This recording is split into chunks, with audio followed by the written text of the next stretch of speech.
maxkamadaha gobolka Sanaag ayaa waxaa loo magacaabay gudoomiyayaal cusub iyadoo la qabtay munaasabad lagu kala wareejinaya xilka gudoomiyaasha cusub iyo kuwii hore ee shaqada hore u sameeyeen ay ka tagayaan waxa eegaya oo faafaynaya Maxamed Cali Saalax oo ceergaaba jooga munaasabadan xilka loogu kala wareejinayay gudoomiyayaashii maxkamadaha ee hore iyo kuwan cusub ee dhawaan loo magacaabay ayaa waxaa ka soo qayb galay madaxda gobolka tan degmada taliyayaasha ciidamada isduwayaasha laamaha dawladda odayaal dhaqameed garsoorayaasha qaranada ka howlgala maxkamadda iyo qaybaha kala duwan ee bulshada waxa ugu horeyn ka hadlay madasha oo isaga kala dambeeyay hadalka gudoomiyayaasha xilka wareejiyay iyo kuwa loo wareejiyayba anigu ahaa madaxa maxkamadaha gobolkan Sanaag muddadii aan joogay halka kan waxaa jirtay waxyaabo fara badan oo garsoorkan u qabsoomay marka la eego dhinaca cadaaladda iyadoo aan cadaaladda mar qura la soo koobi karin dhinacyadoodu iska fara badan yihiin aad iyo aad baan ugu mahadnaqayaa hadalladoodii hadday tahay madaxweynaha jamhuuriyadda Soomaaliland oo si wanaagsan maanta u magacaabay gudoomiyaha maxkamadda sare aad iyo aad baa aynu u fahansannahay waxqabadkiisa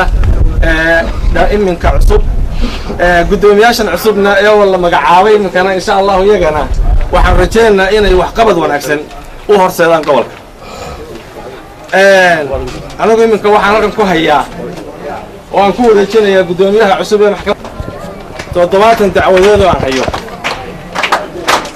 laygu wareejiyay ee aad maqlayseen oo gudoomiyuhu 70 dacwo baan ku wareejiyay ugu dambeyn mikrofoonka la wareegay maayarka magaalada Ceergaaba mudane Ismaaciil Xaaji Nuur Faarax iyo barasaabka gobolka Sanaag mudane Axmed Cabdi Jaamac Fly oo isagu u kala wareejiyay xilalka mudanayaashaasi xilalka la kala wareejiyay hadal badan meesha ma yaalo waxa weeye xil wareejin waxaan leenahay qolada horena ilaahay meel khayr qabtaagi qolada cusubna ilaahay hawsha u fududeeyo kuwa khayr qaba Allah ka yeelo جزاكم الله خيرا رقي بدن با موقتان waxaan leenahay soo dhawaada dadka cadaalad baad deeqda ilaahay subhanahu wa ta'ala waxa uu yiri fas'alu ahla dhikri in kuntum la ta'lamun war weydiiya cidii cilmiga u leh ee aqoonta diineed leh wax weydiiya dardarankayga koowaad waxaan leeyahay gudoomiyaha maxkamadda racfaanka gobolka oo inta kale ay hoos imanayaan war la tashada diinka diinta aqoonta u leh la tashada uqaasha la tashada salaadiinta la tashada wax badan isku daya in ay daani gaariba maxkamadaha hawshu ay halkeeda ku daboolanto tasliix bayna naas sharciyeenu qaybta ugu muhiimsan buu siiyaa waa Maxamed Cali Saalax maax